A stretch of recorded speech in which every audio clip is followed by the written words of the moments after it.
Alright, ladies and gentlemen, boys and girls, welcome to We Ain't Got No Histories post-match live. My name is David, and we'll be here to talk about Chelsea's 2-1 win over Leicester City. Hopefully with fewer technical difficulties as last time when we talked about the transfer window and had plenty of issues. Unlike Chelsea today, or more like Chelsea today in the second half, but we'll get to those issues later. Anyway, it looks like we might actually be working, so that's always a plus. So we're back after a 2-week international break, which also saw the transfer deadline day madness play out on last Thursday. That will be, if you haven't seen the news, that will not be happening on August 31st anymore, or September 1st, depending on holidays. Starting next season, the Premier League has voted 14 to 5 to 1, was abstaining. So they got the majority to move the transfer deadline day to the Thursday before the start of the season. So next summer, that means that the transfer window is going to close on August 9th instead of August 31st. We can talk about this a bit later afterwards as well, what impact that might have on Chelsea's business and other European leagues as well. But for now, let's start with the win on Saturday. How am I doing? Asked Ernest. I am doing just fine. This one was at least a slightly later kickoff here on the west coast of the United States. Only had to wake up at 6 with kickoff at 7. That's practically sleeping in these days. Better than the 4:30 ones. So Chelsea back looking for win number 3 in a row after the Burnley defeat on opening day, which was followed by a win over Spurs and then a win over Everton before the break. So now we're back and going away to Leicester.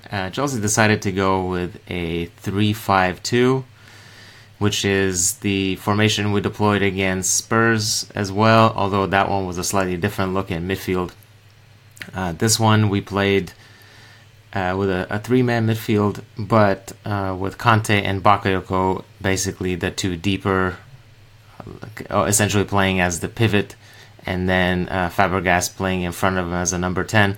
Against Spurs, a 3-5-2 was with an inverted midfield where David Luiz played the anchor man, and then the two midfielders ahead of him were Kanté and Bakayoko. So it's a little versatility we can see from those two guys, and the versatility that's afforded to Kanté with having the likes of Fabregas and Drinkwater available to him now. So we can see 3-5-2. They're both we can both call them 3-5-2s, but they play very differently. This one with a more attacking outlook, with Fabregas playing in front of the midfield too. With the two forwards were at the start were Pedro and playing in support of Alvaro Morata. Pedro was eventually replaced by Willian, and then we reverted to the usual 3-4-3 towards the end of the game when Hazard made his return from injury as well. The back three, the now usual David Luiz in the middle, anchoring it, Rudiger on the left, and Azpilicueta on the right. It's going to be very interesting to see if Gary Cahill, who served the final game of his 3-match suspension today, will be very interesting to see if Cahill gets his spot back, because Rudiger has hardly done anything wrong in that spot, so it could be a long road back for Cahill to get that spot back, despite being the de facto captain. In his absence, Azpilicueta was the captain today, just as he has been over the last 3 games. And we had the usual wingbacks, Alonso and Moses, and Moses then gave way to Costa to make his Chelsea debut for about the final 15 minutes. So it was nice to see he slotted in well. Gave away the ball with his first involvement, but after that was pretty solid and almost even scored at the other end, which could be said about a lot of players today, including Willian and Pedro and Morata. Well, Morata did score. We spent about the last 30 minutes making all the wrong decisions with all the passes, but fortunately it didn't matter in the end. In fact, Chelsea were pretty solid almost throughout the entire game. The only exception was towards the end, and the only reason that was concerning was because of a silly penalty given away by the combination of Azpilicueta and Courtois. You can blame whoever you want on that one, really. Azpilicueta sold the pass short, back pass to Courtois short, but then Courtois lunged in when Vardy got to the ball first. Vardy wasn't going to do anything with that touch. That touch was going straight out of bounds, but Courtois lunged in anyway. Vardy went over because he got taken out, and it was a pretty nailed-on penalty. Fortunately, that rule was changed a couple of seasons ago. Otherwise, Courtois probably would have been sent off. But he didn't even get a yellow card this way, which seemed to be a theme with old Lee Mason. I think he was the referee, Lee Mason. He gave out exactly one yellow card in this game, which is about, by my count, about 5 yellow cards short. There were two pullbacks from Christian Fuchs that he got away with. There was a pretty bad tackle from Matty James early on that Gary Cahill got sent off in the first game. As we remember, Matty James basically did the same thing. Didn't even get a booking. Vardy himself could have gotten a couple of yellows for going in late. Once on Rudiger, once on Alonso, I believe it was. But Lee Mason decided not to show any cards until the 84th minute, when finally Ndidi went into the book for a pretty blatant, another blatant pullback in midfield. And then all the goodwill that generated was quickly given away by Lee Mason when he didn't call one of the more blatant handball penalties you'll ever see. When I think it was Harry Maguire, who basically ran arms outstretched towards Morata, blocked the shot, and then somehow that didn't merit a penalty in Lee Mason's world. So, another game, another bad refereeing performance, but what else are you going to expect? Fortunately, it didn't matter at all in the end, as Chelsea won 2-1. Morata scored in the first half, basically a carbon copy of the goal he scored against, was it Everton, with Azpilicueta crossing from deep, which is basically the only place where Azpilicueta seems to be able to cross. But he seems to be, he can't cross from anywhere else, but from that one spot, he is literally amazing. And that's a bad way to use literally, but he is literally amazing. Azpilicueta is.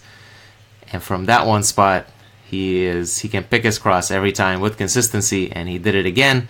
Picked out Morata, who beat Wes Morgan for once. Otherwise, Morgan had the upper hand, as one would expect, him being the stronger defender. But Morata beat him in the air, scored another headed goal.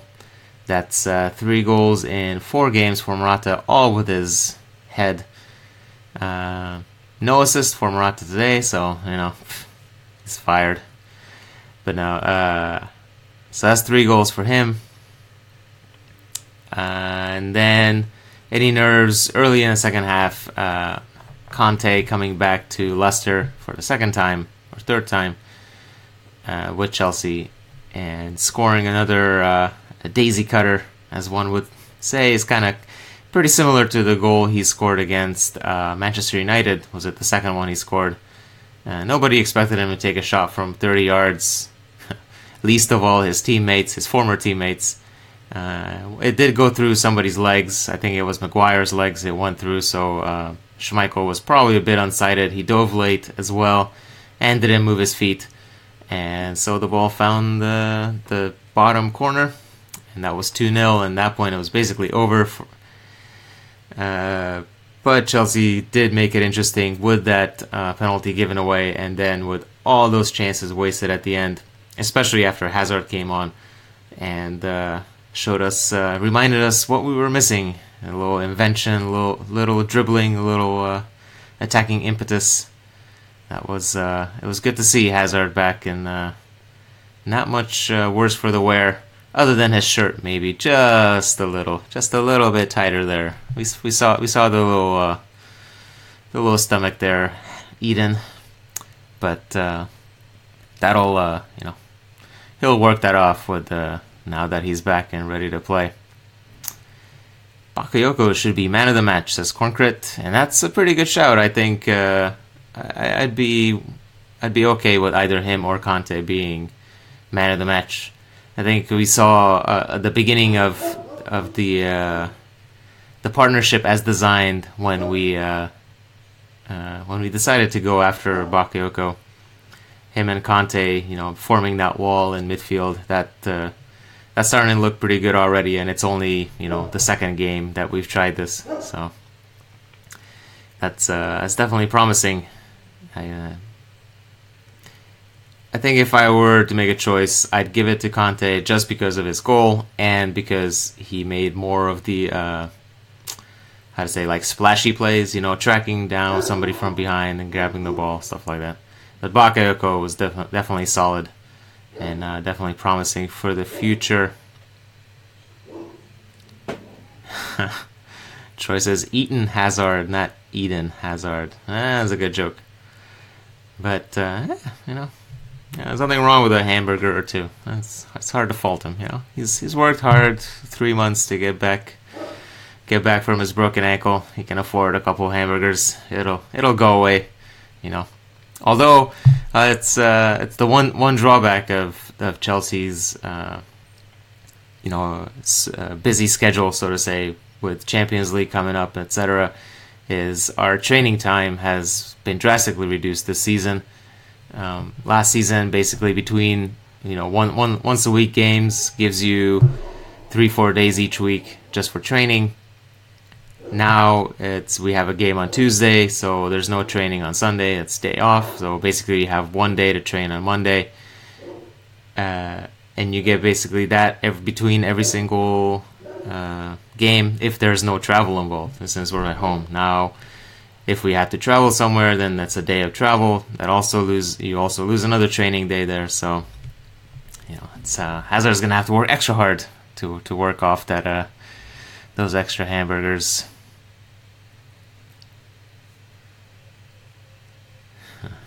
Bakayoko's decision making in his passing could be improved. He's not alone in that. I think we saw plenty of bad decisions made in passing today. For whatever reason, we decided to be super selfish with the ball, especially late on. Like the last 30 minutes of the game, it's just everybody try to score themselves and not making the obvious pass. I think there was the Bakayoko instance when he insisted on passing to the right when Willian was wide open on the left. That's stuff like that is I don't know. It needs to maybe with practice you cut out such mistakes. Finishing of some of our players is worrying, says Manish. Especially Willian, Luis, and Moses. I mean, that's not really something I'd worry about, especially from those three guys. I mean, the one shot that David Luiz had was at the end of one of those old school David Luiz runs up the middle, just taking the ball, taking the game by the scruff of his neck and seeing what happens. And he just snatched at it. I'm not sure we'd be relying on David Luiz running up the middle to score as any sort of consistent source of goals. Willian, that was you would have expected him to score on that one chance he had. Moses, I know Moses doesn't really shoot that often. Moses needs to concentrate on not hitting the first man with his crosses, and then we'll be fine. Nicholas says, I'm pretty sure Morata could score a penalty with his head. I'd like to see that, but I don't know how to pull that off. Don't think you can touch it twice, so you'd have to shoot it, get the rebound, and then head it in. Kind of like Eden did it against Crystal Palace when we won the league a couple of years ago. 3 years ago now. Yeah. My impression of Costa debut. It's fine. It's solid. I think I was not happy with him giving the ball away with basically what was his first involvement, which created a counter for Leicester. But otherwise, yeah, he seems like another Alonso, basically. As my initial impression is, he is a right-footed Alonso, runs just as weird and just as funny. You know, a little tall, lanky dude. He seems obviously comfortable in going forward in this 3-4-3 system. So we'll see how his playing time shakes out with Moses. You know, I think I got no issues with Moses overall. So it's I think maybe Kanté will play whoever has the hot hand. Yeah, his crosses, at least in highlights, Zappacosta's crosses are top notch. And that's something that we can certainly rely on with Morata there in the middle, who doesn't seem to score any goals other than headed goals. So, no complaints there. With Hazard back, will we play 3-4-3? And then a related question is away games 3-5-2, home games 3-4-3. So that definitely seems to be the pattern so far, although it's obviously only been 4 games. But the 2 away games, we've had 3-5-2. Today, a bit more attacking look to it. Against Spurs, it was definitely a defensive, counter-attacking look to the 3-5-2 today, with Fabregas playing as a number 10, ahead of the two holding midfielders, I guess you could call them. There was definitely more of an attacking look. But we did switch to the 3-4-3 when Hazard came on for the final 15 minutes. So I think if Hazard is healthy, we're going to try the 3-4-3 as the default. With Hazard on the left, Morata in the middle, and then one of Willian or Pedro on the right, depending on who's playing better. Pedro, I don't think had a very good game at all, so right now I'd give that to Willian. But I think Willian also didn't play because he only got back on like Thursday or late Wednesday from international duty, so I think that played a part in that. We'll see what happens against Karabag or whatever they're called on Tuesday. But I think if Hazard is healthy, the 3-4-3 is what gets the best out of Hazard. In theory, the 3-5-2 could work with, say, Morata and Hazard up front, but it's not something we've seen, so it's tough to definitively to put that ahead of the 3-4-3, which we know works really well, and we know that frees up Hazard to be a big influencer on the match. So sloppy the last 15, says Kevin. I'd say we were sloppy the last 30. That was not sure what was going on there. You know, it's like against Burnley, Kanté said we lost our composure in the first half, and that's why Burnley scored 3. We seem to be losing our composure again towards the end here. Didn't come back to bite us, fortunately, but something to watch out for. Andrews asks, is Azpilicueta moving the wing back when Cahill comes back? His crossing has been great recently. I don't think that's going to happen at all. I think with Zappacosta now in the team, our wing backs are either Moses or Zappacosta. Azpilicueta is going to stay in his position, which is as we were talking about earlier, is literally the only place from where he can actually cross really well. From that deep spot, just a few yards outside of the corner of the penalty box, picking out the far post run of a center forward. That's the spot. Like, I'm not sure if he practices this a lot or that's just his range or whatever is happening there, but Azpilicueta is really, really good at that cross, and he's not really, really good at about any other cross, really. So if we're looking to generate offense from the right wing back with crosses from the byline or driving to the byline and cutbacks, then it's Moses and Zappacosta. That's our 2 options. Azpilicueta is going to be the first choice as a right-sided center back of the back 3, with Christensen or whoever backing him up for cup games and stuff like that. Although Christensen is also the backup apparently for David Luiz. Yeah, I see everybody feels bad for Christensen, but Christensen's what, like 21 years old, so you can't really expect him to play every game. Right now, he's fifth choice out of five defenders, five center backs, all of whom are pretty good.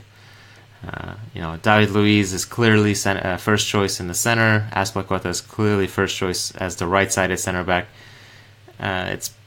I'm not sure who has the left-sided spot right now. I've got no complaints whatsoever with Rudiger, and I kind of like him there better than I like Cahill, but I could see Cahill getting that spot back as well.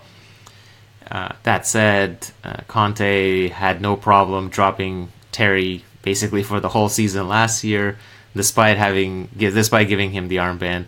So just because Cahill has the armband, in theoretically he's the captain, but that doesn't guarantee you minutes. So I could see the Rudiger, David Luiz, Azpilicueta trio basically being our first choice, and then Cahill and Christensen rotating in for Carabag away or whatever, in any game in the Champions League. It doesn't matter, in the groups and then cup games and stuff like that. Johnny says Bakayoko doesn't fit into the team. That's interesting. I thought Bakayoko actually played pretty well today. So perhaps you can elaborate there, Johnny, as to why you think Bakayoko doesn't quite fit. Cahill adds some threat for our goals on set pieces. Yeah, that's something we haven't seen Rudiger do too much, but certainly could be capable of doing that as well.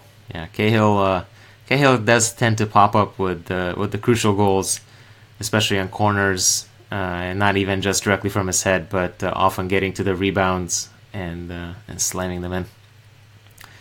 So that's something we can see if Rudiger can contribute there as well.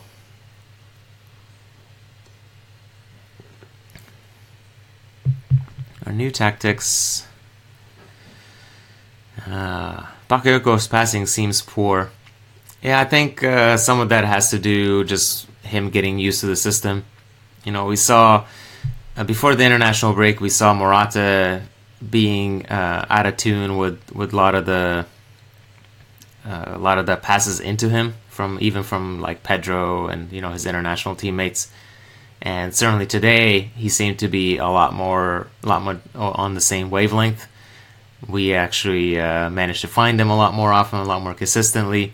And even though he was kind of outmuscled by Wes Morgan on multiple occasions, and Morgan also had a couple really lucky blocks on Morata shots, which I don't know who was the commentary on your TV, but whoever did it for the NBC feed, just the co-commentator was perhaps the most annoying co-commentator I've heard since Tony Gale.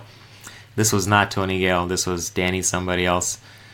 But, man, he just loved those blocks from Wes Morgan, which pretty much had more to do with luck than anything else. But, props to Wes Morgan. He got beat on the goal, so I'm not too worried about it. But the point being that Morata, with extra practice and extra game time, is getting on the same wavelength as the rest of the team, and I'd expect Bakayoko to do the same once he gets into the flow and learns to play with his new teammates. Yeah, I don't think we had John Champion and Jim Beglin. I actually like those two guys, although John Champion can get a bit annoying, but Jim Beglin's good. This was definitely not those two. I want to say it was Peter Drury, maybe? I don't remember anymore who was the regular commentator. He was fine. Is the co-commentator whose analysis, quote-unquote, consisted of either criticizing players like, oh, he should have done better there, or he should have taken a different pass. Like, that's not analysis. That's just opinion. That's stupid. That's not what you should be doing. Tell me why this doesn't work, or whatever. Don't even get me started. This was such a weird game where unless you're in a stadium, which then lucky you, basically nowhere that I know of was this game really televised as one would expect a meeting between the last two Premier League champions to be like one of the more desired games to put on television. But this was not televised in the UK because it was a 3 p.m. kickoff. It was not televised in the US because NBC has this stupid NBC Gold service now, which you have to pay extra for, and it's dumb. And it wasn't even televised in India because it was like on an add-on service. I'm not sure if it was on BN or Supersport in other regions, but it was certainly one of those, is like a throwback game to like 10, 15 years ago when Premier League, it was a lot tougher to find Premier League football on television. So there you go. Fortunately, it was only a throwback to last season in terms of Chelsea winning the game. And in the end, that's all that matters. Hazard didn't play today. Hazard played today. He came on he was the last sub. He was in the 78th minute, I want to say. Let's check that out. Yes, 78th minute. He came on for Fabregas. There's a quick shot of Fabregas, but I think he was not entirely expecting that substitution. Let's put it that way. He seemed slightly bemused and confused, and then he trudged off. So, sorry, Fabregas. Troy says it was live on illegal streaming, and I'm sure it was unlike on NBC Sports Gold. It was not delayed by 2 minutes. So thanks for that, NBC Sports Gold. There's $50 well spent to get have to close every other online Twitter, Facebook, so you don't get spoiled 2 minutes ahead of every goal that's scored. I have many issues with the TV coverage for this game. My opinion piece here. Johnny says, would you have subbed on Drinkwater? Imagine the scenes. I kind of expected Drinkwater actually to come on to be the third substitute. I was not expecting us to switch to 3-4-3, first of all, because based on last season, every time we needed to see out a game, our go-to substitution was to take off one of the attackers, one of the wide attackers, and then put on an extra midfielder, usually Fabregas. So we went from a 3-4-3 to a 3-5-2, Fabregas controlling the ball, controlling the game, stuff like that. This time we went the opposite way, where we took off Fabregas and put on an attacking forward and switched from a 3-5-2 to a 3-4-3, and that was not something I expected. Perhaps it was to get Hazard back onto the get him into the game before giving him the start either on Tuesday or next Saturday against Arsenal, or both. But the substitution I would have made was to take off Fabregas and put on Drinkwater, which would have then given us three, central, non-immediately attacking midfielders in the middle with Kanté and Bakayoko, and that I think would have given us a pretty good control. Maybe Kanté wasn't too much worried about the center of the pitch, which we seem to control pretty well with the two in there already. So, maybe and if we had a better finishing, better passing in the final 30 minutes, certainly Hazard's impact at the attacking end should have resulted in at least another goal, if not two. So, it turns out to be any decision that doesn't lose you the game turns out to be just a fine decision as far as I'm concerned. Hazard bossed the Leicester defense as Johnny, him, and Morata are going to slay this season. Yes, Hazard certainly looked good. Not a step wrong, really. The 3-5-2 makes us less threatening. Well, yes, in a way, you're sacrificing one forward for another midfielder. I think some of that had to do with Pedro not having a very good game, and maybe Pedro is not the person to play off of your center forward. I certainly expect Hazard and Willian to do slightly better in that role than Pedro. Pedro is more of an actual forward than than like a second striker or a shadow forward or whatever you want to call it. Pedro needs to be at the end of passes, not necessarily making the passes that set up a forward, and I think that's why Hazard and Willian, I'd expect them to do better in that role if we play a 3-5-2 and possibly make it look not as inert as it can look today. Some of that also had to do with Fabregas not exactly being dialed in today. I felt I know there's others whose opinions I follow who had no issues with Fabregas, but I had a few. You expect Fabregas to be perfect basically with his passes because that's his one major quality, and that certainly wasn't the case today. A couple really nice ones, and then there were his corners, which were absolutely atrocious for whatever reason, and eventually just stopped doing them, and we went short from every corner after about the first 5 or 6 that were just terrible. So basically, we gave up on corners and we just recycled possession. So I'm not sure what was happening there, why that wasn't working, but. It's a one-off. It's not really something I'd expect Fabregas to continue doing, but was not really great today, and that probably helped the 3-5-2 look not as attacking as possible.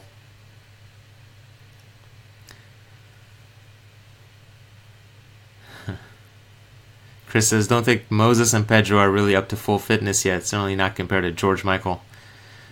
Well, it's kind of funny because in preseason it was Alonso who basically couldn't complete a full game, or seemingly couldn't complete a full game to save his life, and Moses had to switch to left back or left wing back. I think it was two or three games, at least 2, where Alonso just looks absolutely gassed, and maybe he was just saving himself for the actual season. But certainly these days, Alonso has no issues completing 90 minutes. And Moses has been the less impressive of the 2 wingbacks.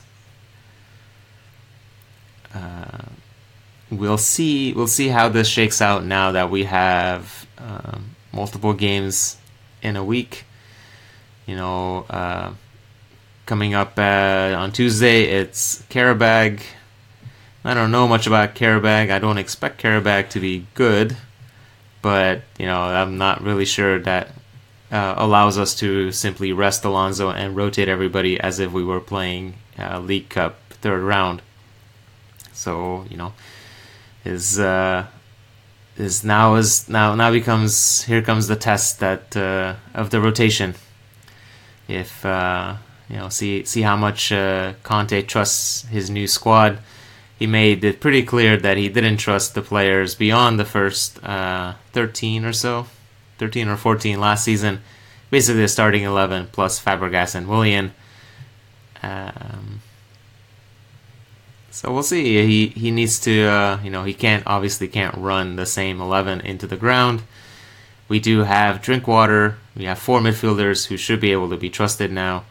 We have a proper backup for Moses and Costa, who might even overtake him. We'll see how that works out.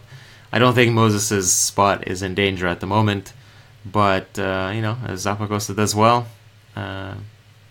Kanté certainly seems to be more than willing to reward success like that. Actual meritocracy. Every coach talks about meritocracy, but everybody has their favorites. So, right now I think Moses is fine, but if Zappacosta does really well, we could certainly see him slot in. Unfortunately, you don't have that luxury at left back. Alonso's official backup, I think, is Kennedy. Let's say I am not entirely confident in Kennedy's abilities as a left wing back, but maybe he'll surprise us this year. So yeah, Troy says Batshuayi, Cahill, Drinkwater, Zappacosta, Willian should all start on Tuesday. I can see that.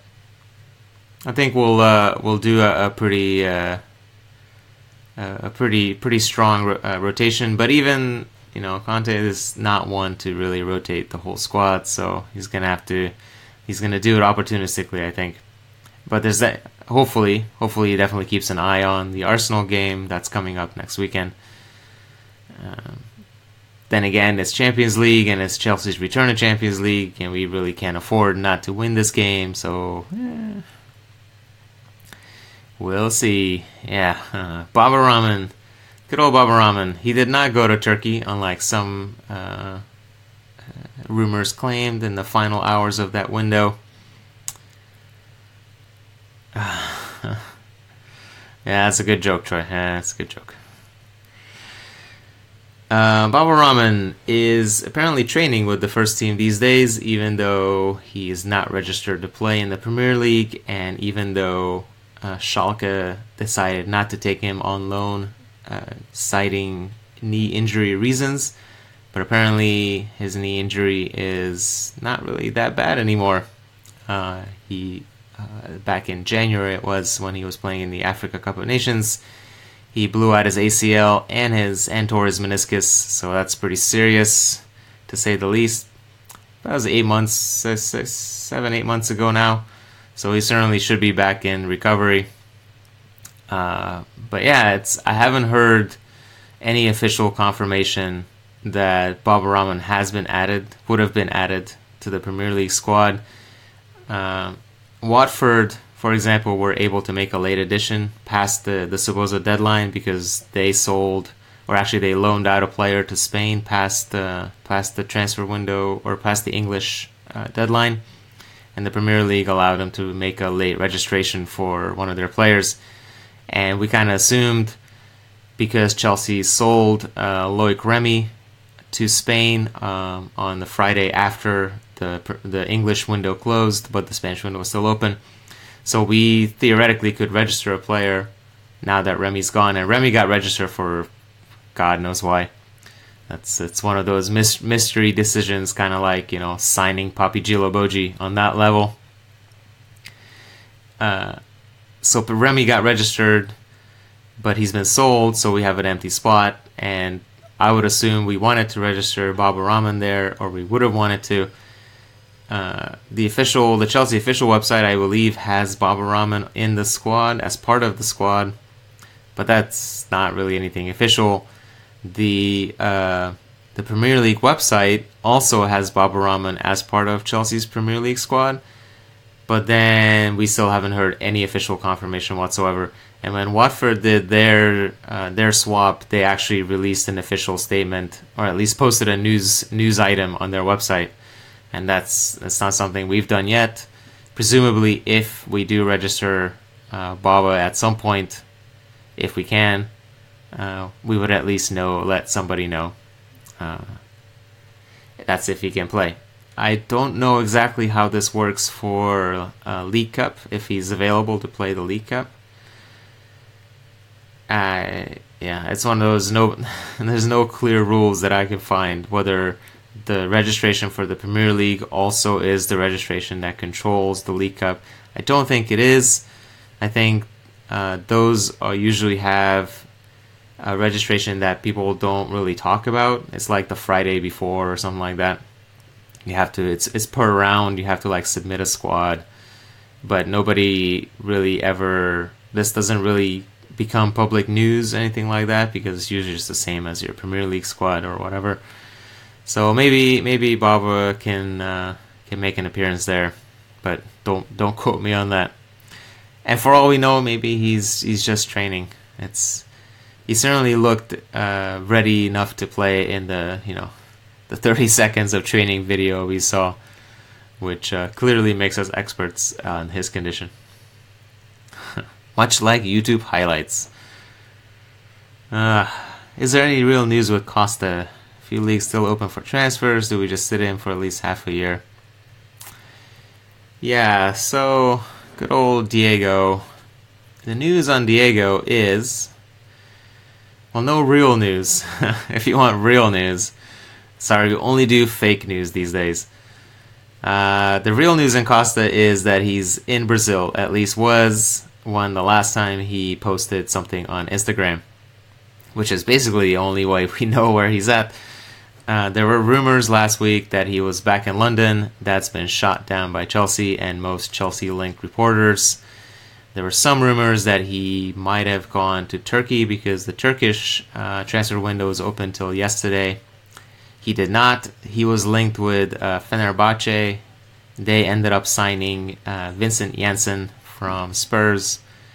Spurs, of course, signed Llorente on transfer deadline day from Chelsea, from under Chelsea's noses, so that was annoying.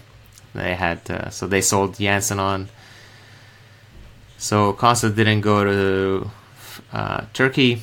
It's unclear if that was ever really a chance, but Fenerbahce's chairman certainly was under the impression that it was a chance, and he seemed a little disappointed that it didn't come together.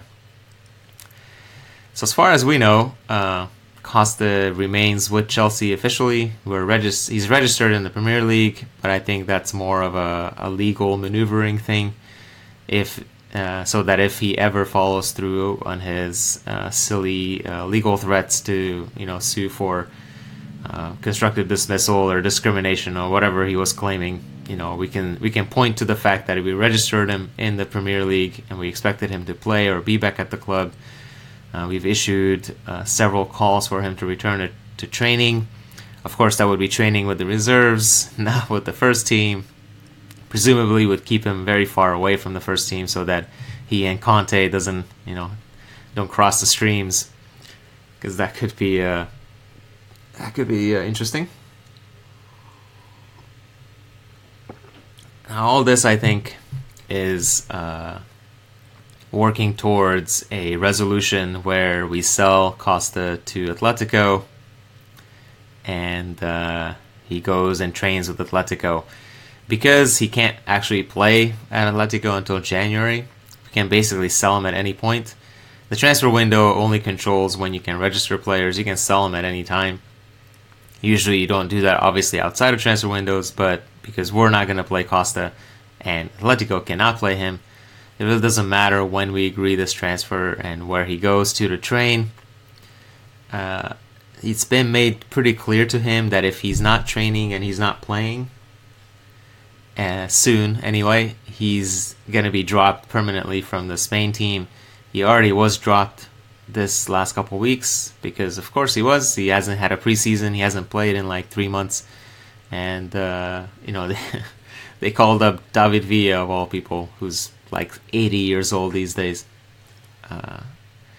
So Costa's spot is under threat. That's definitely motivation for him to get back to training and sort this mess out. Atletico apparently want him to come back to Chelsea to smooth over that relationship and get this transfer moving. If and when this does happen, I'm sure we'll finally find out the truth and the whole truth, or somebody's version of the truth. But that's it. I think I did see Matt Law, I think it was, from the Telegraph saying that there's a slight chance that Costa might actually officially be back in London starting on Monday. But I don't think he would want to be quoted on that or anything like that. But maybe we'll see finally something moving. There was also stories that Atletico want this whole nonsense over and done with by the end of this month, which would be nice, finally get this thing out of our concerns. But yeah, I don't think Costa is going to be playing for Chelsea anytime soon, if ever, probably ever. And that's just a matter of sorting this out. A prediction for the UCL game. So Champions League coming up on Tuesday, 7:45 kickoff local time. Karabag, whoever, from Azerbaijan, which will be a fun away trip for those who can go. And if you haven't seen it, and if you're thinking about going, the club is subsidizing that trip through Thomas Cook. So that's something to look into if you want to go to Azerbaijan and scenic and historic Baku and watch the champions play Karabag. But this game on Tuesday will be at Stamford Bridge. I'm not really a big fan of making predictions because inevitably they turn out to be untrue. I like to be correct, not incorrect. But I'm hopeful. Hopefully, obviously, I'm hoping for an easy win, and certainly a solid performance. But I don't know much about Karabag other than they're the pot 4 team in our group, so ostensibly they're the worst team.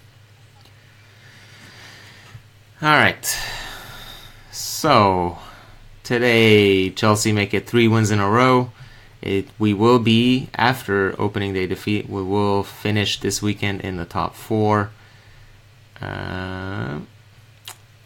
Yes, we could be overtaken by Huddersfield Town if they win, but we are guaranteed at least 4th after this weekend. That's 9 points from 4 games, 8 goals scored, 5 conceded. This was the first goal we conceded. Today was the first goal we conceded in 3 games to an opposition striker. 3.5 games. The only goal we conceded since Burnley was an own goal from Batshuayi. This one we could almost call an own goal too because it was a pretty silly penalty to give away, but it is what it is. So Chelsea into the top 4. United, how are United doing? They were playing Stoke City right now with Kurt Zouma Stoke City. Oh, and United are losing. How about that? It's 1-0 to Stoke. Go on. Choupo-Moting. Huh. Good old Choupo-Moting. That guy used to be amazing on Football Manager a few years ago.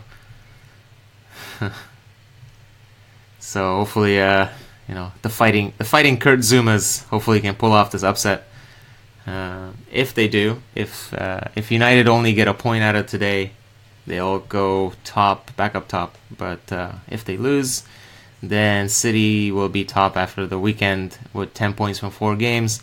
City were pretty impressive this morning against Liverpool, although Liverpool did have a player sent off. And it's 1-1. See, that's what happens when I check on this. I shouldn't have checked on it. So we can assume that probably United will stay top, probably win another game, but whatever. That's fine. It's still early season. So the 2 Manchesters up top, and then either Chelsea or Huddersfield. Huddersfield play tomorrow. Who are they playing? Nope, they don't play tomorrow. They play on Monday. Monday away to West Ham. Oh, that's going to be an super interesting Monday night football game. Although Huddersfield do have a couple of Chelsea loanies, or ex-Chelsea players. So something to watch for there. Yeah, tomorrow's schedule, in case you're interested, is Burnley against Crystal Palace and Swansea against Newcastle. All the big teams play today. So, there's your free Sunday. So, Chelsea into the top 4, 3 wins in a row, 2-1 over Leicester City today. Morata with his 3rd of the season. N'Golo Kanté with his 3rd of his Chelsea career. And then a silly penalty given away to Jamie Vardy, which he converted in the second half. Chelsea really should have won by quite a bit more than we did. But you know what they say about shoulda, woulda, coulda. We didn't. Just a little too disjointed, especially in the last 30 minutes. But in the end, it didn't matter. As pointed out by Troy, Oxlade-Chamberlain followed up his 4-0 defeat in his last game with Arsenal to a 5-0 defeat with his first game with Liverpool. So it's good choice there, Alex Oxlade-Chamberlain. So, what's next?